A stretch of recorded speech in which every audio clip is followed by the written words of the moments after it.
একটা সলিউশন খুঁজে বের করব। অবশ্যই খুঁজে বের করব। সলিউশন খুঁজে বের করতেই হবে। মেয়েটার অবস্থা দেখেন। ও নিজেও ভেবেছিল এটা ওর দ্বারাই হয়েছে, ভেবেছিল এটা ওর কারণেই হয়েছে।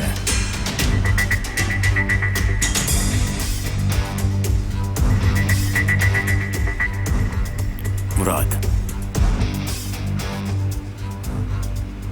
জাফর কোথায় আছে? কোথায়? আমি আপনাকে বাজি ধরে বলছি, এবারও আমাকে মারবে। আচ্ছা, তুমি কি পাগল হয়ে গেছো? হ্যাঁ, কি করতে পারবে তুমি জাফরে? দেখবেন আমি কি করতে পারি, দেখবেন। সেমা,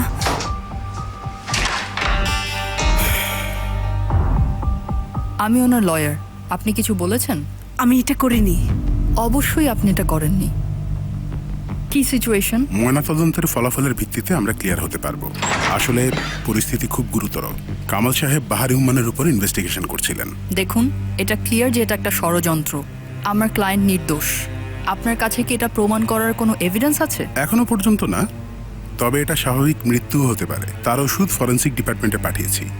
রিপোর্ট আসলে জানা যাবে এটা খুন নাকি স্বাভাবিক কোনো মৃত্যু। প্রসিকিউটর সাহেব, সরি আমি এখানে ঢুকে পড়েছি। আসলে ওখানে কেউ একজন ছিল যে। তাহলে আমরা কি এখন যেতে পারি? হ্যাঁ, তবে শহর ছেড়ে যাবেন না। অবশ্যই।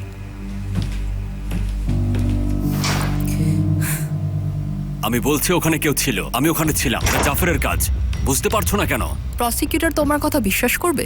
আয়েশাকে তুমি ভালোবাসো, বাহারিরও কাছের মানুষ। এসব কি উনি জানতে পারবে না? সিসিটিভি ফুটেজ সব আছে না? নষ্ট করে দিয়েছে।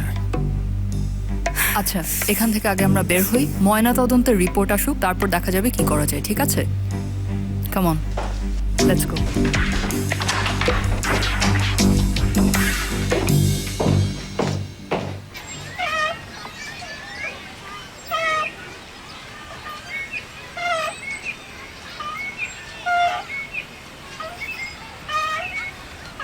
সিনান, একটু সাবধানে খেলো।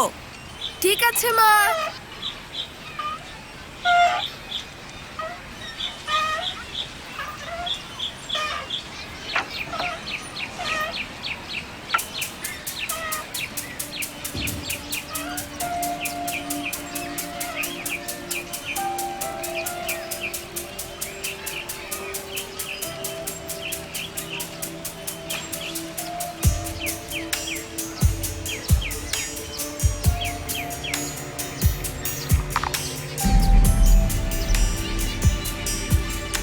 সিনান,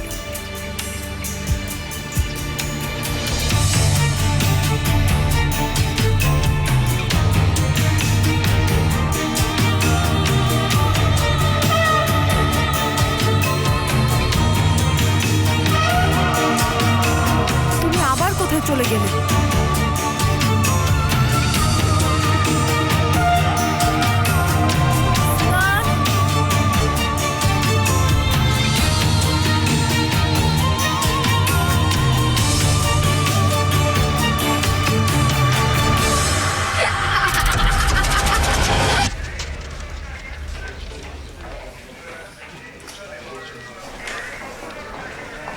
ও কি ফ্রি? এখনকার মতো রিপোর্টের জন্য ওয়েট করতে হবে। আমি তো আসলে এটাকেই ভয় পাই। চিন্তা করো না, আমরা এটা সামলে নেব। তুমি এখন কি করতে চাও?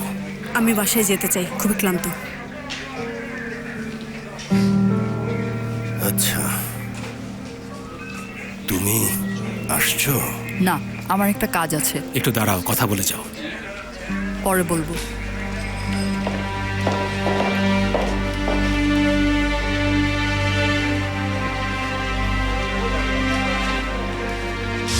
আপনি কি 8 বছরের একটা বাচ্চাকে দেখেছেন সোনালী চুল?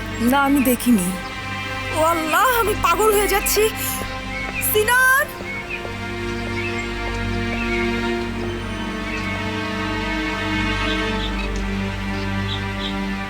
সিনান, কোথায় ছিলে? কোথায় চলে গিয়েছিলে তুমি? আমি খুব সুন্দর একটা কুকুর দেখেছিলাম, তার পিছু পিছু গেলাম, এরপর সে হারিয়ে গেল। তারপর বুঝলাম আমিও হারিয়ে গেছি। তুমি আমাকে ভয় পাইয়ে দিয়েছিলে, বুঝেছো? মনে হচ্ছিল সে হারিয়ে গেছে, তাই আর আমি একা ছাড়িনি। Thank you so much. এসব জায়গায় বাচ্চাদের জন্য বিপজ্জনক, বি কেয়ারফুল। আমি যথেষ্ট কেয়ারফুল, আবারও থ্যাঙ্কস। আমি আসলে চাই না এমন সুন্দর একটা বাচ্চা কোনো বিপদ আপদে পড়ুক। আমি ঠিক বুঝলাম না, এটা কি ধরনের কথা? আসলে আপনার এক্স হাজব্যান্ড, তার একটা উপকার আমার দরকার, কিন্তু সে খুব একটা ইন্টারেস্টেড না। কি বলছেন আপনি এটা? কে আপনি? তাকে বলবেন আমার নজর সব জায়গায় আছে, এই সুন্দর বাচ্চার উপরেও কিন্তু আছে। হাত সরান আমার ছেলের কাছ থেকে। চলো বাবা, আমরা বাসায় যাই।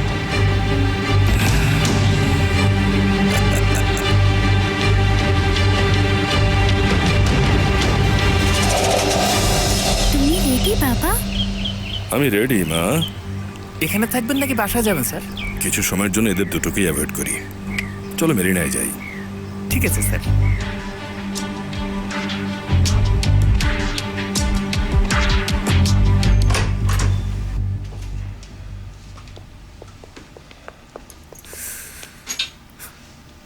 আয়শা মা, তোমার কিছু প্রয়োজন হলে আমাকে জানাবে, ঠিক আছে?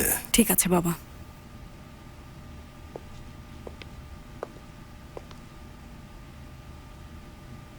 এটা জাফের, তুমি নিশ্চিত তাই না? হ্যাঁ বাবা, নিশ্চিত। তবে প্রসিকিউটরের বিরুদ্ধে আমাদেরকে দাঁড় করানো তার একমাত্র উদ্দেশ্য হতে পারে না, অন্য কোনো বিষয় আছে। কি হতে পারে সেটা? জানি না, তবে শীঘ্রই বের করে ফেলব। ওই জাফেরকে খুঁজে বের করতে হবে। খুঁজে পেলে ওকে আমি মাটির নিচে পুঁতে ফেলবো।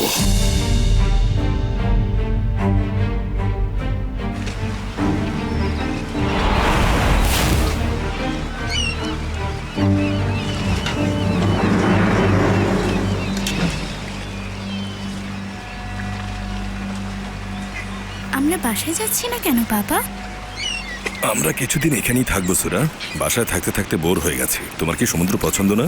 অনেক পছন্দ।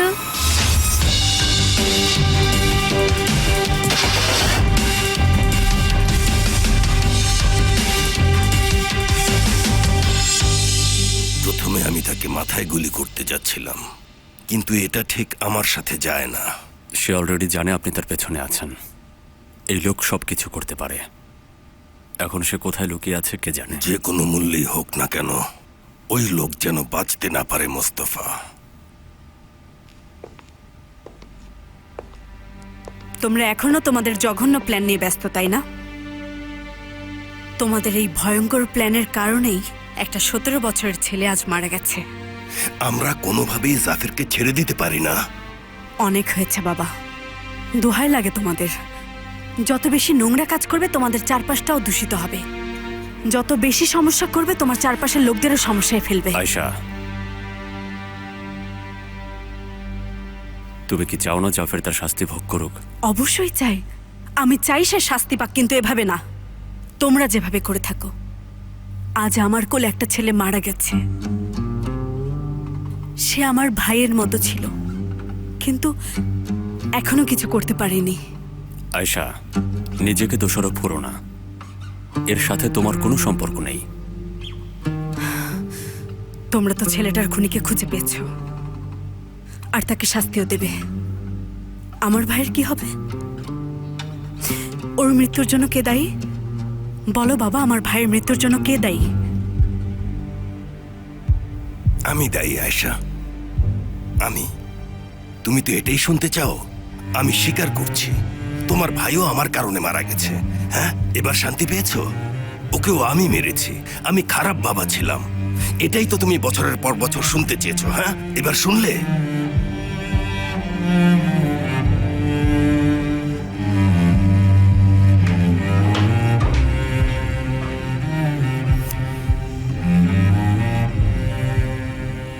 আমি এখন বরং যাই।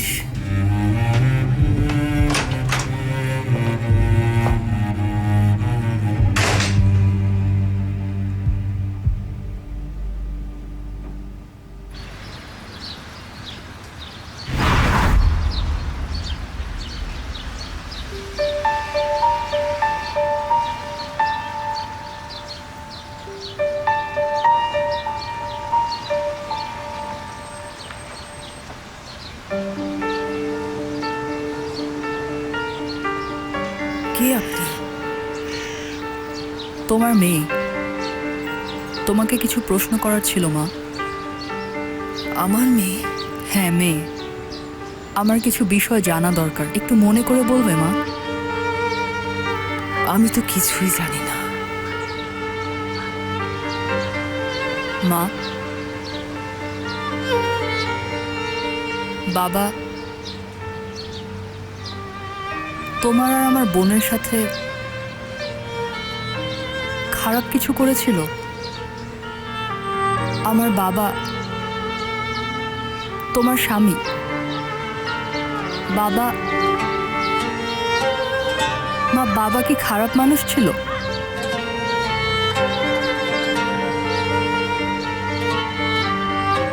মনে করো মা, কিছু একটা বলো প্লিজ।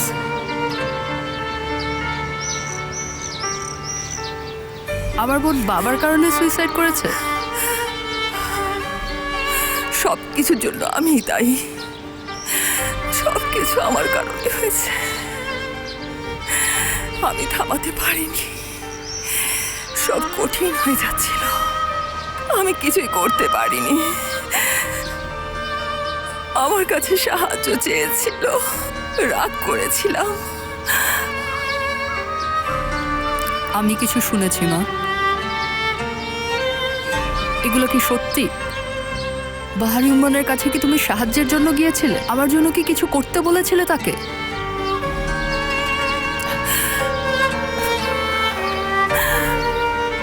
সব আমার কারণে হয়েছে।